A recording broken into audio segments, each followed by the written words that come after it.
뉴욕 증시는 미국 정부의 감세 정책 연장 소식에 강세를 보였지만 장중 달러 강세로 상승분을 대부분 반납했습니다. S&P 500은 2년 내 최고치를 기록했습니다. 유럽 증시는 미국의 감세 정책 연장 소식이 호재로 작용하면서 일제히 상승했습니다. 독일 닥스 지수는 2년 6개월 만에 최고 수준을 보였습니다. 국제 유가는 내년 석유 공급이 증가할 것이라는 전망에 하락 마감했습니다. 서부 텍사스산 원유는 배럴당 88달러 69센트를 기록했습니다.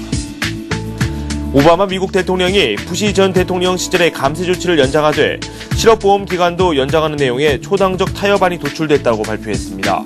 신용평가사 무디스는 이번 조치가 장기적으로 국가 신용등급에 부정적인 영향을 줄 수 있다고 밝혔습니다. 미국의 10월 소비자 신용 잔액은 34억 달러 증가한 2조 4천억 달러를 기록했습니다.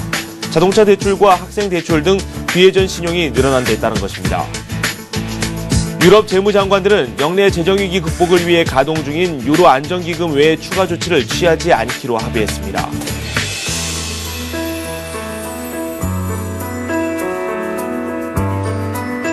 여러분 안녕하십니까? 굿모닝 센 증시의 김종성입니다.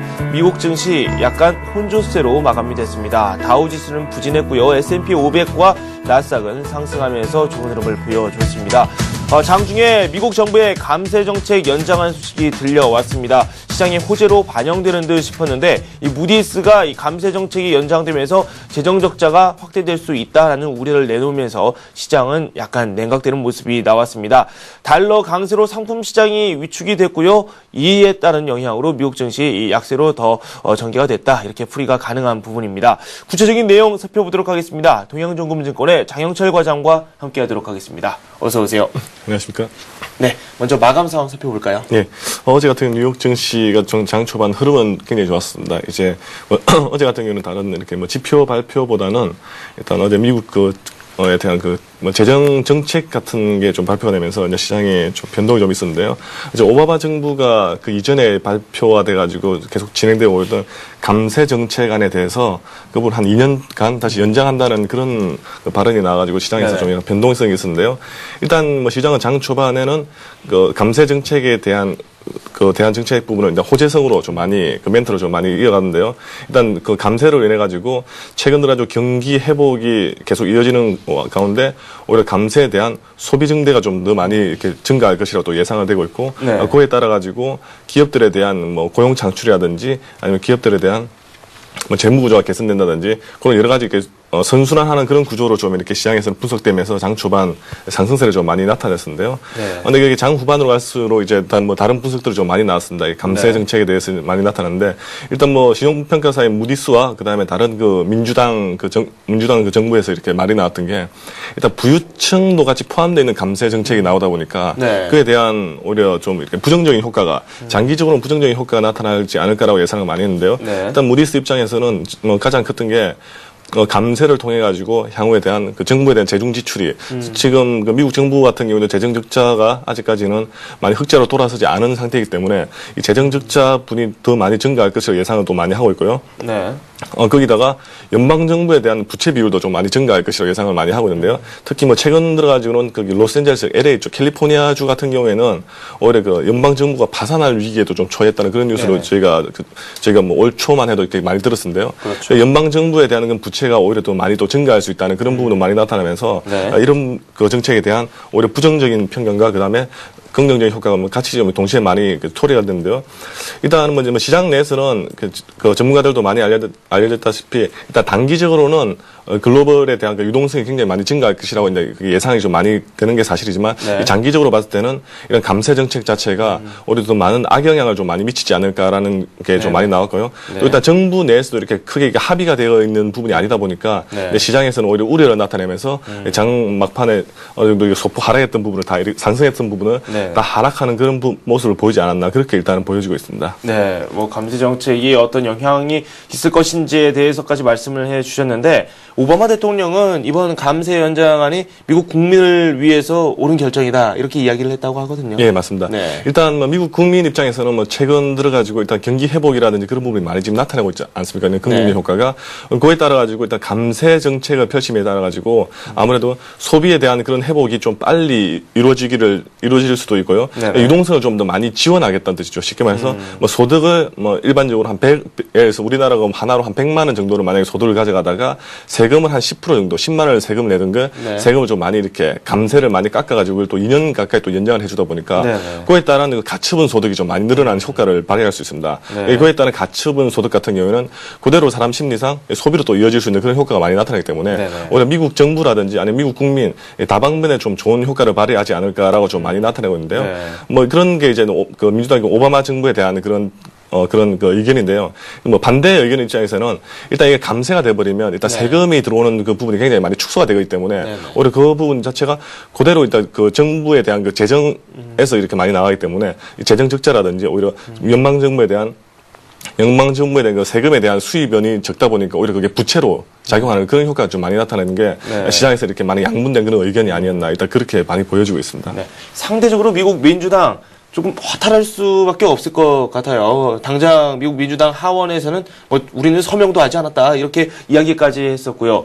일단은 이번 감세 연장안에 대해서 분석이 상당히 많이 나오고 있는데 이 무디스 앞에서도 설명을 좀 해주셨어요. 재정 적자에 좀 문제가 될 것이다. 재정 적자가 더 늘어나는데 일조하지 않을까 이런 우려의 목소리를 또 내놨거든요. 그에 대한 보충 설명 좀 해주십시오. 네, 맞습니다. 일단 뭐 무디스가 지정 등급을 이제 정부 지정 등급을 많이 평가하고 있는데 네. 무디스 같은 경우는 미국에 대한 지정 평가를 트리플 A로 해가지고 지금 최고 등급을 지금 이제 매기고 있습니다. 네. 일단 그걸 계속 유지를 하고 있는데요.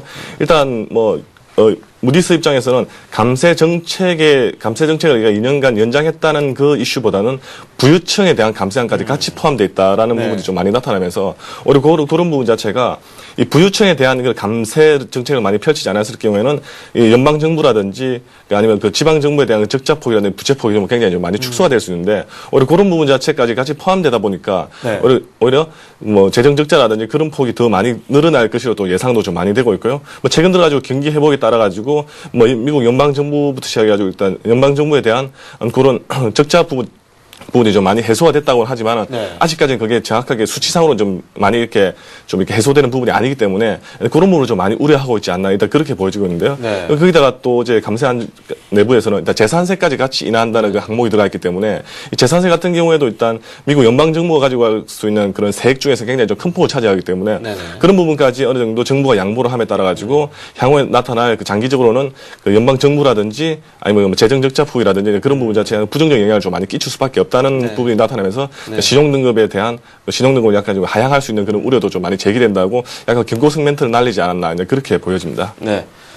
뭐 오바마 대통령도 소비 쪽에 더 관심을 두고 이번 결정을 내렸다 이런 분석이 나오고 있기는 한데 문제는 월가의 반응입니다. 이번 감세 연장 효과가 그다지 크지 않을 것이다. 이렇게 이야기를 또 내놨다고 해요. 예, 맞습니다. 일단 뭐 월가에서 또 분석하는 것 같은 경우에도 네. 일단 월가에서 가장 크게 많이 분석했던 게 월가에 대한 뭐 최근 들어 가지고 일단 뭐 다우 증시라든지 아니면 뭐 다른 네네. 그 글로벌 증시 자체가 크게 이렇게 회복을 하고 있었던 그 부분 자체가 뭐 어떻게 보면 경기 회복에 대한 그 신호탄 자체가 굉장히 좀 이렇게 크게 이렇게 급등적으로 좀 나타나기 때문에 네. 그런 부분이 많이 크는데요. 일단 시장 자체가 많이 안정을 찾아가고 있다는 데 대해서 일단 월가에서 초점을 많이 맞추고 있기 때문에 네. 굳이 경기 부양 효과를 나타내기 위해서 감세안을 가져가지 않더라도 그런 부분 자체가 경기 부양 효과도 좀 많이 나타나기 때문에 오히려 감세안 자체가 그렇게 좀 미흡할 수도 있다. 네. 오히려 시기상조일 수도 있다는 그런 부분이 많이 나왔는데요. 일단 뭐 정치적으로 좀 분석하시는 그 전문가들의 입장에서는 이 감세안 자체가 이번에 논의되고 넘어가야 될 그런 부분이었기 때문에 네. 오바마 정부로서도 따로 이렇게 협의라든지 그런 거 타협보다는 네. 먼저 이게 선 결정을 하지 않았나 일단 그렇게 많이 보여지고 있는데요. 네. 시장 자체가 만약 최근 들어 이렇게 안정을 찾아가고 있는 자체에서 올해 감세안 자체를 연장을 안 하고 방사제 확정을 지어버릴 경우에는 올해 시장의 유동성에 대한 그런 부분이 많이 이제 축소되면서 올해 시장이 좀 냉랭한 기운을 나타내지 않을까라고 이제 분석하면서 정치적인 이슈를 많이 제기하지 않았나 그렇게 보이는 부분도 좀 있습니다. 네, 그렇군요. 채권 시장에서 바로 반응이 나왔습니다. 국채와 관련된 내용이 또 담겨 있기 때문인데 어떤 내용들이죠? 네, 맞습니다. 일단 네. 뭐 이런 부분이 나타나자마자 미국 그 미국 국채 그 금리가 일단 급등을 했는데요. 네네. 쉽게 말해서 그 채권 가격이 많이 하락을 했죠. 예, 그런 부분에 채권 시장에서 좀 많이 나타나고 있고요. 그 다음에 어제 같은 경우는 뭐 달러 자체도 좀 강세를 좀 많이 나타나면서 네네. 올해 그 반대적인 그런 세력이 좀 많이 나타났는데, 근데 시장 자체는 어제 같은 경우에는 장 초반에 그렇게 강하게 좀 나타나다가 오히려 그런 장기적으로 좀 악재성이 나타날 수 있다는 그런 분석 결과가 리포트라든지 굉장히 좀 많이 매출되다 보니까 장 막판에 오히려 그 상승분을 다 그 반납하고 하락으로 좀 그 점쳐지는 그런 모습 보였고요.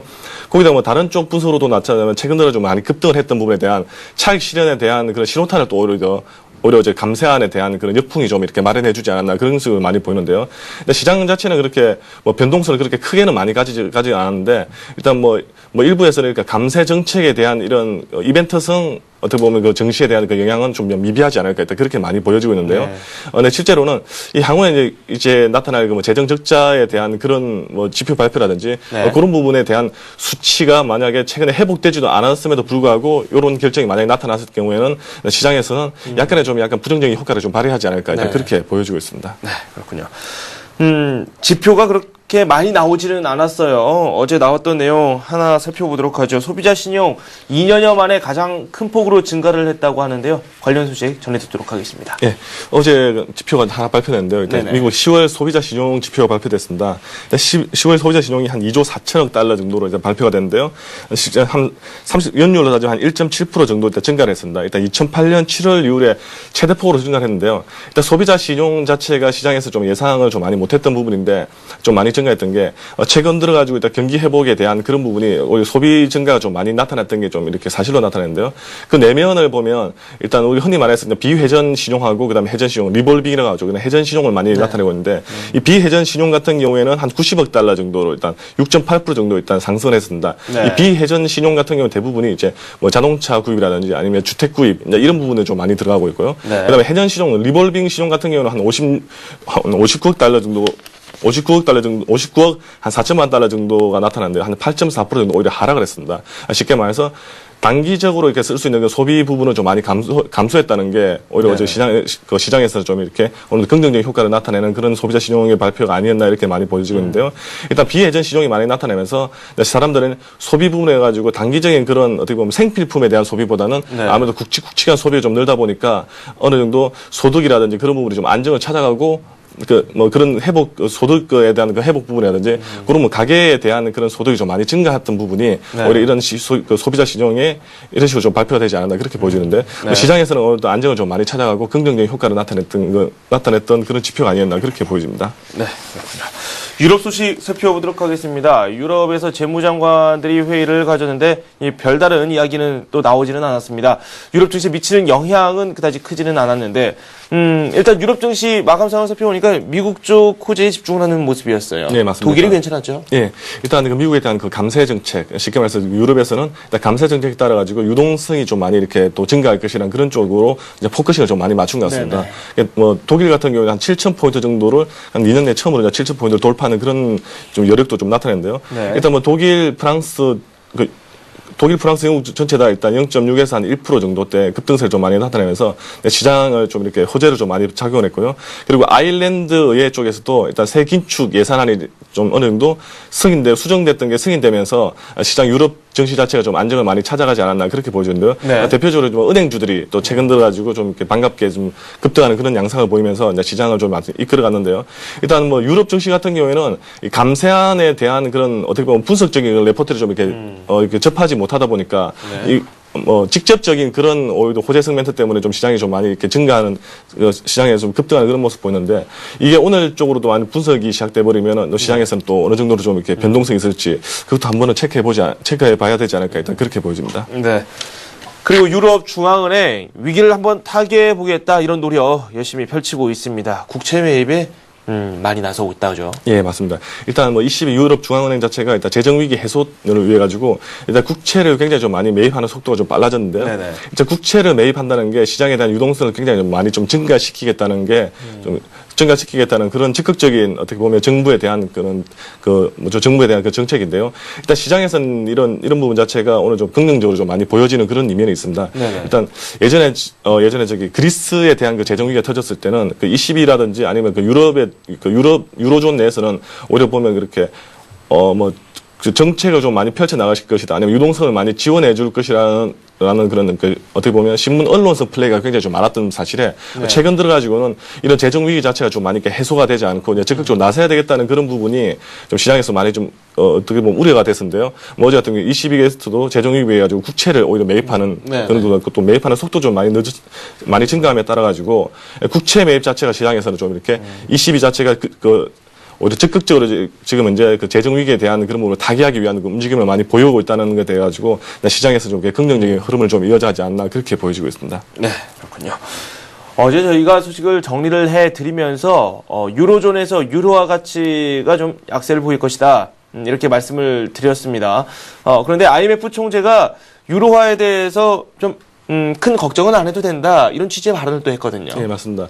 최근 들어가지고 일단 그 유럽에 대한 그 재정 위기가 좀 터지다 보니까 그 유로존 내부에 있는 그런 정부 입장에서도 좀 약간 좀 그 이견이 좀 많이 나타나고 있는데요. 네네. 또 뭐 IMF 총재가 그 부분에 대해서 좀 약간 일축하기 위해서 일단 발언을 많이 했던 것 같은데, 일단 뭐 시장에서는 그렇게 그런 분석이 좀 많이 나타나고 있지만은, 유로화에 대한 그 붕괴, 특히 유로존에 대한 끈끈한 그런 뭐 결합력 같은 경우에는 예전이나 지금이나 크게 변함이 없다. 재정 위기가 있었던 전이나 지금이나 오히려 변함이 없고, 네. 오히려 지금이 더 끈끈하게 연결되어 있고, 오히려 그런 부분을, 그런 안 좋은 그런 부분을 또 빨리 해소하기 위한 그 움직임이 더 많이 크기 때문에, 오히려 그런 부분에 대해서 시장에 좀 이렇게 부정적 영향 자체를 좀 일축하는 그런 모습을 보이지 않았나. 일단 그렇게 보여집니다. 네.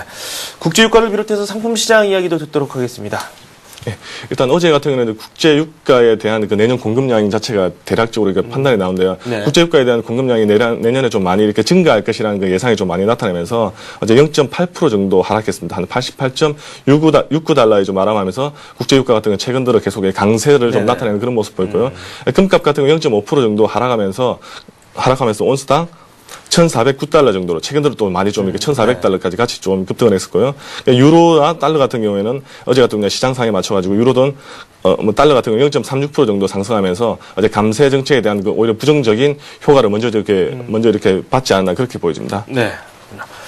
오늘 밤 나올 주요 내용들도 한번 정리를 해보도록 하겠습니다. 지표가 최근 들어서 그다지 많지는 않네요. 네, 지난주에 지표 발표가 많았고 특히 네. 이번 주 같은 경우는 지표 발표가 좀 많이 없는 편인데요. 네. 그 내일 발표될 것도 이제 주간 그 모기지 신청 건수하고 그다음 주간 원유 재고 네. 주간으로 나타나는 지표인데요. 뭐 특별한 이슈는 없습니다. 주간 모기지 신청 건수 같은 경우는 이전에 마이너스 16.5%인데요. 실제로 예상치가 마이너스 한 10%대 정도로 또 좀 네네. 상승할 예상인데요. 뭐 그런 부분 시장에는 크게 좀 영향을 많이 못 미칠 것 같고요. 그다음에 원유 재고 같은 경우는 지난주에 한 107만 배럴 정도가 일단 증가했었는데요. 예상치는 이번에 한 10만 배럴 정도, 우리 좀 약간 감소하는 그런 모습 보일 것 같은데요. 네. 시장에 특별하게 영향을 좀 많이 줄 것 같지는 않고요. 일단 오늘 발표될 것보다는 감세 정책에 대한 그런 어떻게 보면 내부적인 분석 자료 같은 게 오히려 오늘 시장을 다시 한 번 더 변동성을 좀 이어가지 않을까 그렇게 보여집니다. 네, 알겠습니다. 지금까지 동양종금증권의 장영철 과장과 함께 글로벌 증시 마감 상황 그리고 상품 시장에 대한 말씀까지 들어봤습니다. 고맙습니다. 감사합니다.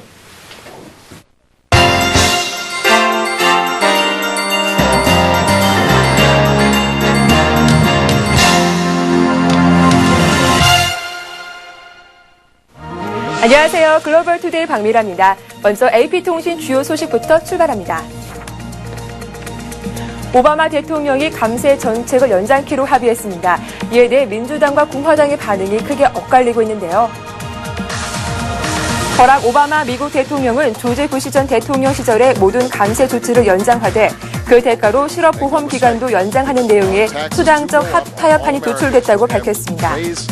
이에 따라 최근 미국 내에서 최대 논쟁거리였던 감세 연장과 관련해 잠정적으로나마 타협점을 도출함으로써 오바마 대통령이 지난달 중간 선거로 공화당이 장악한 의회와 관계 개선을 이룰 수 있을지 주목되는데요. 동시에 스스로 원칙에서 물러선 게 아니냐는 인상을 남긴 것은 지지계층인 진보 진영에 부정적인 영향을 미칠 수 있다는 분석도 나왔습니다. 오바마 대통령은 이날 민주당 지도부를 만난 뒤 기자들에게 이 같은 내용을 담은 민주, 공화 양당의 잠정 합의안 내용을 공개했는데요. 합의안은 공화당의 요구대로 중산층뿐만 아니라 부유층에 대해서도 감세 혜택을 2년 연장하되 민주당의 요구를 반영해 실업보험 기간을 13개월 연장한다는 내용을 담고 있습니다. 또 상속세와 관련 오바마 대통령이 개인당 상속세 면제 수준을 $500만 하는 동시에 최고 상속세율을 35%로 제한한 것도 공화당에 대한 양보 조치로 받아들여지고 있는데요. 이 밖에 모든 월급 생활자들에 대한 사회보장세액을 2%포인트 경감하는 내용을 비롯해 일부 가구에 대해 대학 등록금 세액공제 연장, 금융소득 최고세율 2년간 유지 등도 합의안에 포함됐습니다.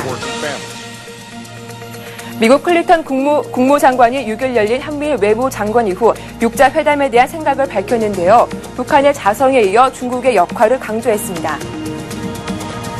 힐러리 클린턴 미국 국무장관은 북한의 연평도 포격 도발 이후 중국 측이 내놓은 6자 회담 제안에 대해 6자 회담 재개에 앞서 북한이 한국과의 관계를 개선하고 도발적인 행동을 중단해야만 할 것이라고 강조했습니다. 클린턴 장관은 6일 워싱턴 DC의 국무부 청사에서 열린 한미일 외무장관 회담 후 기자들과 만나 이같이 말했는데요. 클린턴 장관은 북한의 노선 변화가 있기까지는 북한과의 직접적인 대화가 이루어져서는 안 된다는 점에 3국 외무장관이 뜻을 같이 했다고 밝혔습니다. 클린턴 장관은 중국과 북한의 강한 유대 관계를 감안할 때 중국은 북한의 행동에 영향을 미칠 수 있는 특별한 역할을 할 수 있다면서 중국 측의 적극적인 역할을 촉구했는데요. 그는 이어 북한에 대해 도발적인 행동을 그만두도록 분명한 메시지를 보내는 데 있어서 중국이 한미일 3국과 협력할 것을 기대한다고 밝혔습니다. 그는 중국의 6자 회담 제안을 긍정적으로 평가하지만 회담을 재개하기 위해서는 적절한 토대가 필요하며 6자 회담을 재개하려는 노력은 북한이 먼저 도발적이고 호전적인 모든 행동을 중단하는 것으로 시작돼야만 한다고 밝혔습니다. 깊은 위로의 뜻을 표한 데 대해서도 감사를 드립니다. 미국 외교 전문을 폭로해 전 세계 파문을 일으키고 있는 위키리크스의 설립자 줄리언 어센지가 7일 오전 런던 경찰에 의해 체포됐습니다. 어센지는 미리 경찰과 출두 시간을 조율한 뒤 오전 9시 30분경 런던 경찰서에 자진 출두했습니다. 웨스트민스터 치안법원은 조만간 어센지를 출소시킨 가운데 그에 대한 추가 조사가 필요하고 체포 영장이 법적으로 하자가 없는지 등을 판단하게 되는데요. 그러나 그의 신병을 스웨덴으로 넘기기까지 몇 개월이 걸릴 것으로 보여 일단 고성 여부에 대한 결정이 먼저 이루어질 것으로 예상된다고 BBC는 전했습니다. 스웨덴 당국은 어센지의 성폭행 혐의에 관한 영장을 발부해 6일 영국 경찰에 넘겼는데요. 어센지 측은 합의하에 성관계를 가졌을 뿐이라며 성폭행 혐의를 강력히 부인하고 있습니다. 어센지는 10만에서 20만 유로, 하나로 약 1억 5,100만 원에서 3억 200만 원에 이를 것으로 예상되는 보석금을 지원해줄 후견인과 6명의 보증인을 확보한 것으로 전해졌습니다. 위키리크스 대변인은 이날 어센지에 대한 체포는 언론 자유에 대한 공격이라며 그를 체포한 것이 비밀 문건에 대한 폭로를 멈추게 하지는 못한다고 주장했는데요. 어센지는 자신이 체포되거나 웹사이트가 불능화되면 미국의 국가 안보를 위협할 수 있는 비밀 문서를 포함한 최후의 심판 파일을 공개할 것이라고 밝힌 바 있습니다. WTO에 가입하기 위해 1993년부터 협상을 시작한 러시아가 17년 만에 가입 협상이 마무리됐습니다. 이로써 WTO는 범세계적 기구에 한 발짝 다가서게 됐는데요. 유럽연합과 러시아는 내년에 러시아의 국제무역기구 가입을 위한 협상을 마무리 지었다고 호세 마누엘 바로소 EU 집행위원장 위원장이 7일 밝혔습니다. 러시아는 이번 협상이 마무리됨에 따라 별 차질 없이 내년엔 국제통상규제기구인 WTO의 회원국이 될 수 있을 것으로 전망됩니다. 러시아는 WTO 기준 153개 회원국과 양자 가입 협상을 벌여왔으며 미국은 지난 10월 러시아의 WTO 가입을 승인했습니다.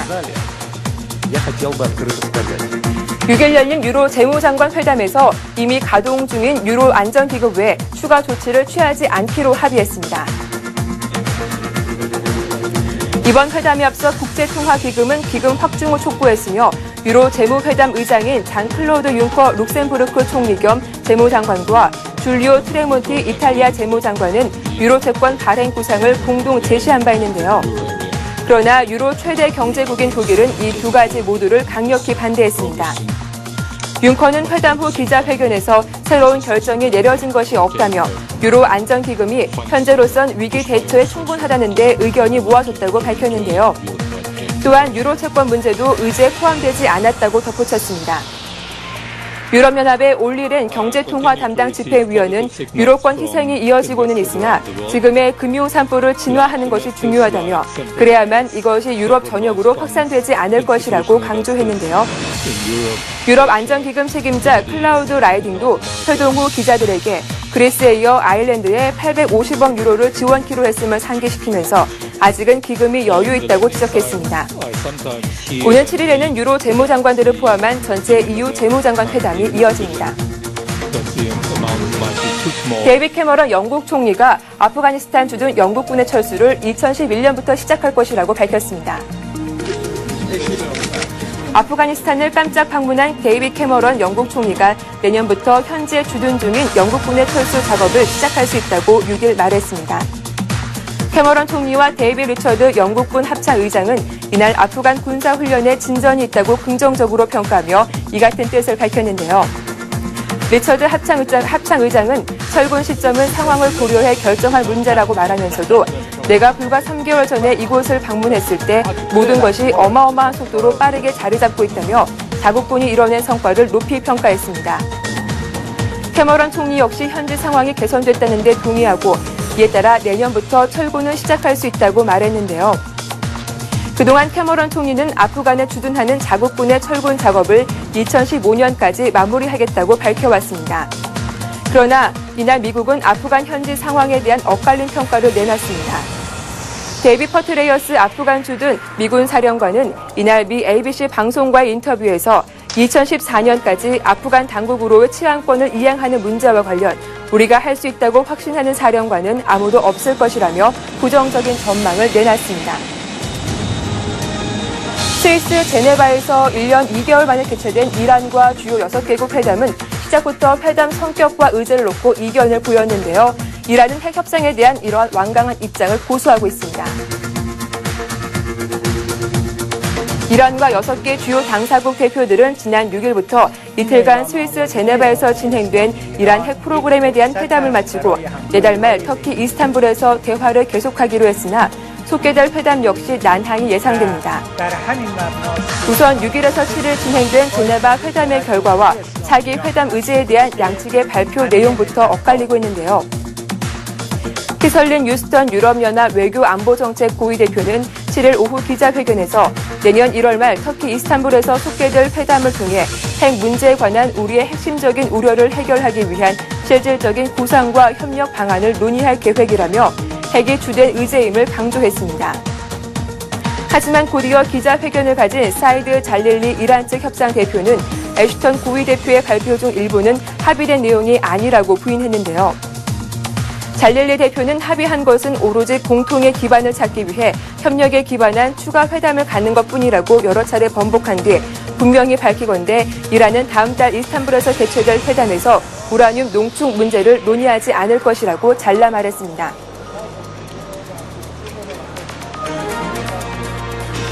칸쿤에서 열린 유럽 유엔 기후변화 협의회에서 캐나다의 기후변화 개선 실적이 세계 각국 가운데 최하위권에 속한 것으로 발표됐습니다. 기후변화 연구기관인 저먼워치가 발표한 연례 보고서에 따르면 캐나다는 기후변화 정체 조사 대상 57개국 가운데 최악의 실적 4위를 기록했다고 CBC 방송이 전했습니다. 보고서는 사우디아라비아를 기후변화 개선 실적이 가장 저조한 최악의 국가로 꼽았고 그 다음으로 카자흐스탄과 호주를 들었습니다. 멕시코 칸쿤에서 열린 기후변화 회의에서 발표된 이 보고서는 각국 정책의 우선순위를 분석, 온실가스 배출 관리와 기후변화 정책의 중요도 등을 비교하고 수치화한 것으로 올해로 6번째입니다. 보고서는 가장 우수한 실적을 올린 국가 순위는 3위까지 공속으로 남기면서 이는 온난화 억제 목표를 달성한 국가가 없기 때문이라고 밝혔는데요. 이에 따라 브라질이 4위를 차지했고 이어 스웨덴, 노르웨이 순으로 정책 실적이 높다고 이 보고서는 밝혔습니다. 조사에 참여한 한 전문가는 캐나다의 저조한 실적이 같은 추운 나라로 석유와 가스의 수출 비중이 높은 노르웨이와 크게 대조된다고 설명했는데요. 올해 캐나다의 실적은 최악 2위였던 지난해보다 개선된 결과이지만 스스로 얻은 실적이 아니라 호주, 카자흐스탄 등의 실적이 추락했기 때문이라고 CBC는 설명했습니다.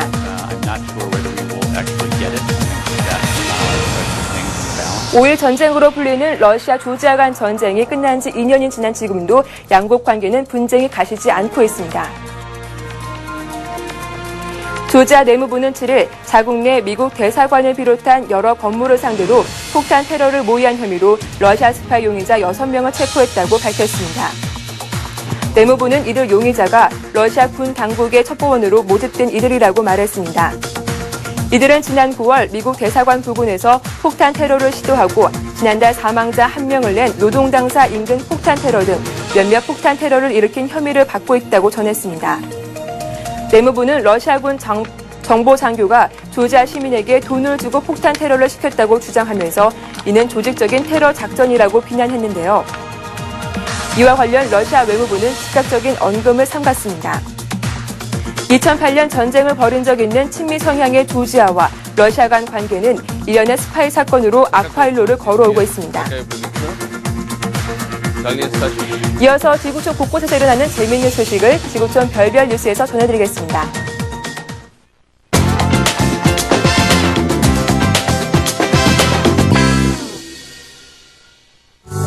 캐나다 토론토에서는 새겨울이 12마리가 바람에 대굴대굴 굴러가는 장면이 포착돼 누리꾼들의 관심을 모으고 있습니다.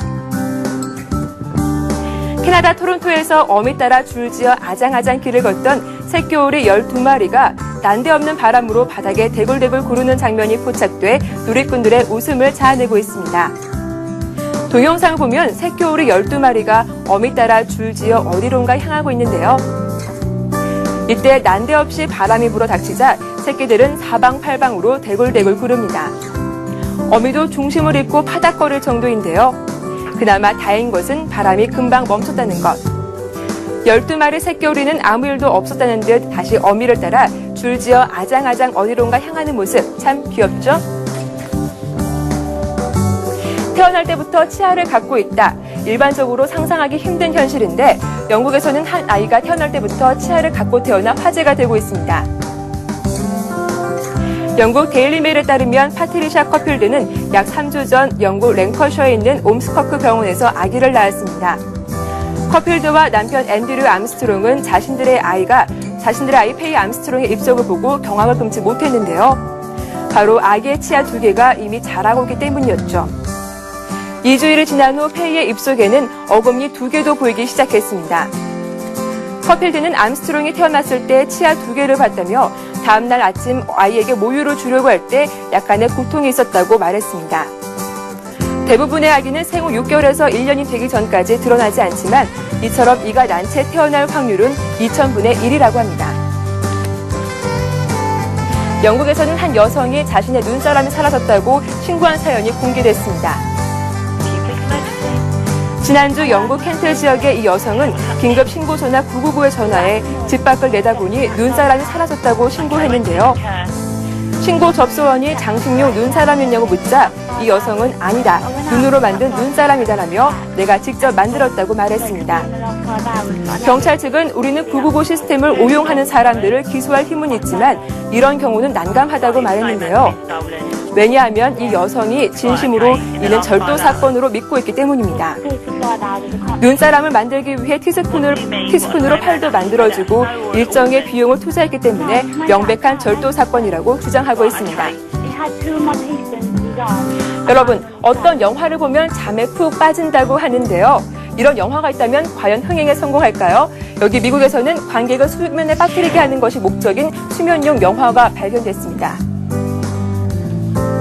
바로 미국의 여류 감독 산드라 로웰은 웹캠 살인닷컴이라는 영화로 언론의 극찬을 받았습니다. LA타임즈는 유성 영화 역사상 가장 지루한 작품이라고 평가했으며 또 다른 매체 배드무비에서는 내가 깨어있다는 사실에 놀랐다는 평이 올라왔습니다. 85분짜리 영화는 주목받고 싶어하는 일반인들의 고민을 담았습니다. 그들은 웹캠 너머 네티즌들이 자신들을 바라보길 원하지만 하는 짓은 지루한데요. 하품나게 만드는 표정으로 침대에 앉아있고 정지된 카메라 앞에서 무의미한 말을 주고받으며 허술한 살인사건 현장을 연출하기도 합니다. 사건도 대사도 카메라 움직임과 미장센도 모두 지루하기 이를 데가 없는데요. 이 감독은 영화 연출을 전공했지만 자신의 특기는 바로 재미없고 지루한 영화를 만드는 데 있다고 생각하고 이번 영화처럼 지루하고 졸린 영화 장르를 개척하기로 결심했다고 합니다. 그 첫 번째 결실이 바로 웹캠 살인닷컴인데요. 얼마나 지루한지 여러분들도 궁금하지 않으세요? 중국에서는 집값이 너무 비싸 스스로 알 모양의 집을 만들어 그 안에 살고 있는 한 남성이 발견돼 화제가 되고 있습니다. 중국 베이징 시내에 살고 있는 다이 하이페이 씨. 그는 일반적인 형태의 집이 아닌 알 모양으로 만들어진 집에 살고 있습니다. 베이징 하이댕구 청포로에 거대한 알 모양을 한 집이 등장해 화제인데요. 이 알집에 살고 있는 다이 씨는 높은 집값을 감당할 수 없어 대나무로 엮어 만든 알 모양의 집을 직접 만들어 이곳에 살고 있습니다. 그는 대나무와 목재 등으로 큰 알 모양의 집을 직접 만들었으며 단열재와 방수제 등도 사용해 집으로서의 기능을 다 할 수 있도록 했는데요. 집안의 높이는 대략 2.3m이며 크기는 대략 자동차 한 대가 들어갈 정도의 공간이 있습니다. 또 침대와 전구, 수납장 등 간단한 세간살이도 장만해 실제로 거주가 가능한데요. 이 특별한 집을 만드는데 한화로 약 110만 원 정도 들었다고 합니다.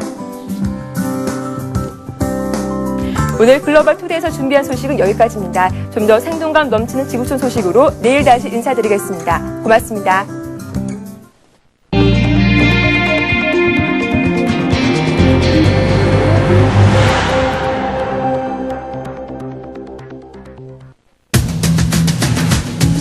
올해부터 배우자나 부양가족이 있고 연급여 3천만 원 이하인 무주택 근로자는 연간 300만 원 한도 내에서 월세의 40%를 돌려받을 수 있게 됩니다. 정부가 옵션 만기일 주가 쇼크를 막기 위해 파생상품 거래 시 기관에 대해 사전 증거금을 부과하고 옵션 거래에도 포지션 한도를 제한하는 방안을 검토하고 있습니다. 삼성전자와 구글이 공동으로 개발한 차세대 전략 스마트폰 넥서스 S를 공개하고 본격적인 판매에 나섭니다. 이동통신 시장에서 가입자 경계가 무너지고 있습니다. 가입한 이동통신 업체와 상관없이 누구나 쓸 수 있는 개방형 와이파이, 앱과 앱스토어 등이 잇따라 선보이고 있습니다. 지역과 부처 간 경쟁적인 지역개발 사업 추진으로 유사 중복됐던 지역개발 사업이 통합됩니다. 민간이 주도적으로 개발할 수 있도록 투자 선도지구를 지정해 토지 공급가 인하와 세제 감면 등의 혜택이 주어집니다. 네, 서울경제신문 윤호 기자와 함께하도록 하겠습니다. 윤 기자 어서 오세요. 안녕하세요. 연말정산 준비를 슬슬 해야 될 것 같은데요. 내용 변경이 좀 있더라고요. 네, 올해 달라지는 연말정산 제도 가운데 가장 눈에 띄는 부분은 월세에 대한 소득 공제입니다. 배우자나 부양 가족이 있고 연급여 3천만 원 이하인 무주택 근로자는 연간 300만 원 한도 내에서 월세의 40%를 돌려받을 수 있습니다.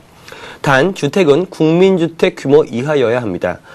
급여가 3천만 원이 넘는다면 집주인으로부터 현금 영수증을 발급받아 신용카드 사용의 공제 방식으로 혜택을 볼 수 있습니다.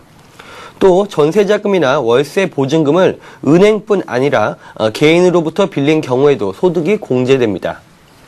기부 활성화를 위한 기부금 2월 공제 혜택도 일반 근로자로 확대돼 법정 기부금은 1년, 특례 기부금은 2년, 지정 기부금은 5년까지 2월 공제가 가능합니다. 신용카드 소득 공제는 축소되는 반면에 체크카드의 공제 비율은 25%까지 높아집니다. 신용카드 공제 한도는 연간 500만 원에서 300만 원으로 줄고 공제 기준도 총 급여의 20% 이상에서 25%로 상향 조정됐습니다. 하지만 미용, 성형수술비와 보약구입 비용, 올해 가입한 장기주택 마련저축 납입금은 공제 대상에서 제외됩니다. 네, 장기주택 마련저축 올해 가입한 분야에 대해서는 공제 대상에서 제외가 된다. 기존에 가지고 계신 분들은 공제 대상이 되는 거죠. 네, 연말정산 서류도 상당히 줄어든다고 하는데 인터넷으로 많이들 하지 않습니까? 소개 좀 해주십시오. 네, 그렇습니다. 국세청은 올해부터 종이 없는 연말정산 간소화 서비스를 제공합니다. 근로자가 연말정산 간소화 서비스에 소득공제 증명 서류를 전자파일로 다운받아서 회사에 제출하면 이 전자파일의 영수증 금액이 회사에 연말정산 프로그램에서 추출이 되기 때문에 회사는 수작업과 종이 출력이 필요가 없게 됩니다. 네. 또 올해 연말정산 간소화 서비스에는 기존에 제공해왔던 보험료, 의료비, 교육비, 주택자금, 퇴직연금, 신용카드, 연금저축 등 외에도 기부금도 추가가 됩니다. 네. 다만 국세청에 기부금 자료를 제출한 단체의 자료만 조회가 되기 때문에 자료를 제출하지 않은 단체에 대해서는 기부금을 직접 수집해야 합니다. 한편 국세청은 연말정산 부당공제를 막기 위해서 부양가족 중복공제, 또 소득이 있는 부양가족의 기본공제, 허위 기부금 영수증을 이용한 공제 등을 중점 점검한다는 방침입니다. 네. 옵션 만기 쇼크가 상당히 대단했습니다. 그에 따라서 이 정부도 다가오는 만기를 준비를 하기 위해서 여러 가지 대책을 또 마련 중에 있는데요. 금융당국이 내놓은 대책 어떤 것들이 있는지 한번 저희가 분석을 해보도록 하겠습니다. 사전 증거금 제도를 도입을 한다고요. 네, 그렇습니다. 금융당국이 옵션 만기일의 주가 쇼크를 막기 위해 결국 대책을 내놨습니다. 네. 지난 11월 11일 옵션 만기 충격과 같은 쇼크가 다시 되풀이되지 않기 위함입니다. 우선적으로 외국인과 같은 큰 손이 선물 옵션 시장을 뒤흔들지 못하도록 하겠다는 의도가 깔려 있는 것으로 보입니다. 해외 사례 등을 면밀히 분석해서 옵션 거래도 포함된 미결제 약정 수령을 제한을 두는 방안을 검토하기로 했습니다. 네. 또한 일정 규모 이상의 파생상품 잔고 보유자에게 보고 의무를 부과하기로 했습니다. 네네. 지난번 사태에서 나왔듯이 일부 자산운용사의 과다한 파생상품 투자와 이를 용인한 증권사에 대한 문제점에 대한 리스크 관리 방안도 나왔는데요. 네. 결제 위험에 따라 적격 기관 투자자 등급을 평가해 일정 수준 이하인 경우는 사전 증가금을 부과하고 네. 이러한 증거금 총액을 기준으로 일중 주문 한도를 부여하는 것입니다. 프로그램 매매 신고에 대한 규제도 강화됩니다. 신고 시한 14시 45분 준수 등 프로그램 매매 사전 신고 제도 준수를 철저히 하고 신고 위반에 대한 제재 수준도 강화하기로 했습니다. 한편 증권사에서는 이번 대책과 상관없이 오는 9일 선물 옵션 만기일 영향력은 제한적일 것으로 보고 있습니다. 4개의 만기가 겹치는 쿼드러플 위칭데이 이번 주 목요일입니다. 증권가에서는 별다른 영향이 없을 것이다. 이렇게 분석을 내렸다고 또 말씀을 전해주셨습니다. 그리고 구글이 삼성전자와 손을 잡고 스마트폰을 또 하나 내놨습니다. 넥서스 S라고 명칭이 붙었던데요. 어떤 기능을 갖췄는지 구체적으로 좀 소개 좀 해주십시오. 네, 그렇습니다. 구글이 삼성전자와 손을 잡고 전략적인 스마트폰 넥서스 S를 출시를 했습니다. 안드로이드 운영 체제에서 세계 스마트폰 시장을 호령하는 구글과 안드로이드 폰 시장에서 선두를 달리는 삼성전자의 합작품이라는 점에서 앞으로 세계 스마트폰 시장에 상당한 변화가 예상됩니다. 구글은 어제 자사 블로그를 통해 세계 최초로 안드로이드 운영체제 진저브레드를 탑재한 넥서스 S를 공개했습니다. 넥서스 S는 4인치 크기의 슈퍼 아몰레드 화면과 1GHz 처리 속도의 중앙 처리 장치를 탑재했으며 500만 화소 카메라, 16GB 내장 메모리 등을 갖췄습니다. 전반적인 사양은 앞서 삼성이 출시한 갤럭시 S와 비슷하지만 모바일 결제 기능을 강화한 점이 특징입니다. 네. 기존 스마트폰과 달리 제품 전면에 곡면 유리를 적용해서 빛의 반사를 줄이고 통화 시 밀착감을 높이는 차별화도 시도했습니다. 넥서스 S는 오는 16일부터 미국을 시작으로 전 세계에 팔릴 예정입니다. 국내 판매 여부는 아직 결정되지 않았지만 네. SK텔레콤을 통해 출시될 가능성이 유력합니다. 이 넥서스 S가 주목을 끄는 것은 구글이 그동안 끈끈한 협력 관계를 유지해온 스마트폰 전문 업체 HT 대신 삼성전자를 선택했다는 것입니다. 네네. HTC는 알다시피 대만의 대표적인 전자업체인데요. 네. 구글은 지금까지 HTC와 손을 잡고 넥서스 원 등을 만들어 왔습니다. 구글이 차기 구글폰 제조사로 삼성전자를 선택한 것은 최근 세계 스마트폰 시장의 강자로 급부상한 삼성전자가 최적의 조건을 갖췄기 때문으로 풀이됩니다. 네.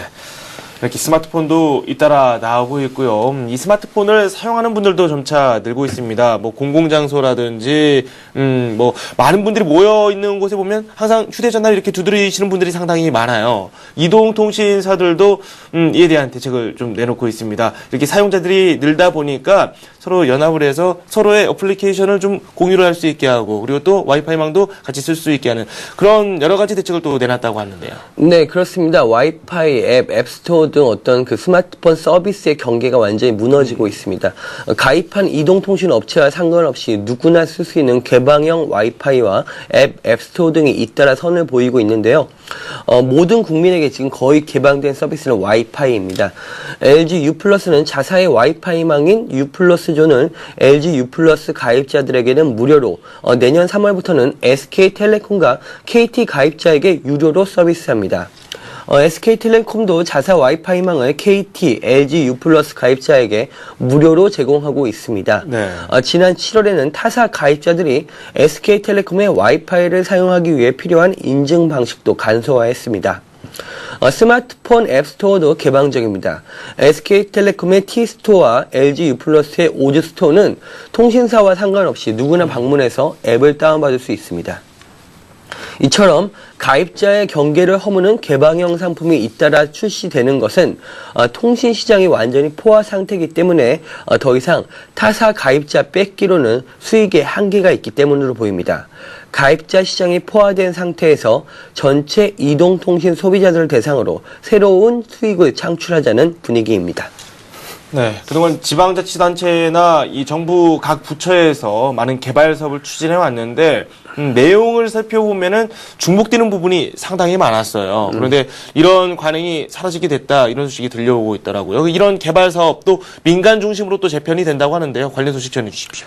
네, 그렇습니다. 예를 들면요. 광역개발권역, 특정지역, 개발촉진지구, 신발전지역, 동서남해안 발전구역 등 국내에는 이름만 들어서는 구분도 안 되는 개발지역들이 너무나 많습니다. 그동안 지역 간 부처 간 경쟁적인 개발조합 추진으로 중복됐던 지역 개발 사업이 하나로 통합될 전망입니다. 국토부에 따르면 현재 각종 지역개발 법률만 38개, 이에 근거해 지정된 지역과 지구의 숫자는 53개에 달하는데요. 전국 대부분이 개발사업 구역으로 지정돼 있다 보니 유사 중복된 사업이 많아서 실효성이 매우 떨어집니다. 지자체 인력과 예산 낭비는 물론 지구 지정 이후 땅값이 인근 땅값의 3배까지 오르는 부작용도 생기는데요. 국토부는 효과적인 지역 개발을 위해서 지역균형개발법, 신발전지역 육성법, 해양권 특별법을 하나로 묶어서 지역개발의 통합지원 법률로 통합하기로 했습니다. 법안이 만들어지면 형식적인 사업구역 지정 이후 개발이 지지부진했던 지역사업들이 좀 민간 주도로 빠르게 개발이 이루어질 수 있을 것으로 보입니다. 네, 알겠습니다. 서울경제신문 윤홍우 기자와 지금까지 함께했습니다. 고맙습니다. 감사합니다. 네, 저는 출발 센정시에서 우리 증시 출발 상황과 함께 투자 전략 꼼꼼하게 세워보도록 하겠습니다. 출발 센정시에서 다시 찾아뵙겠습니다.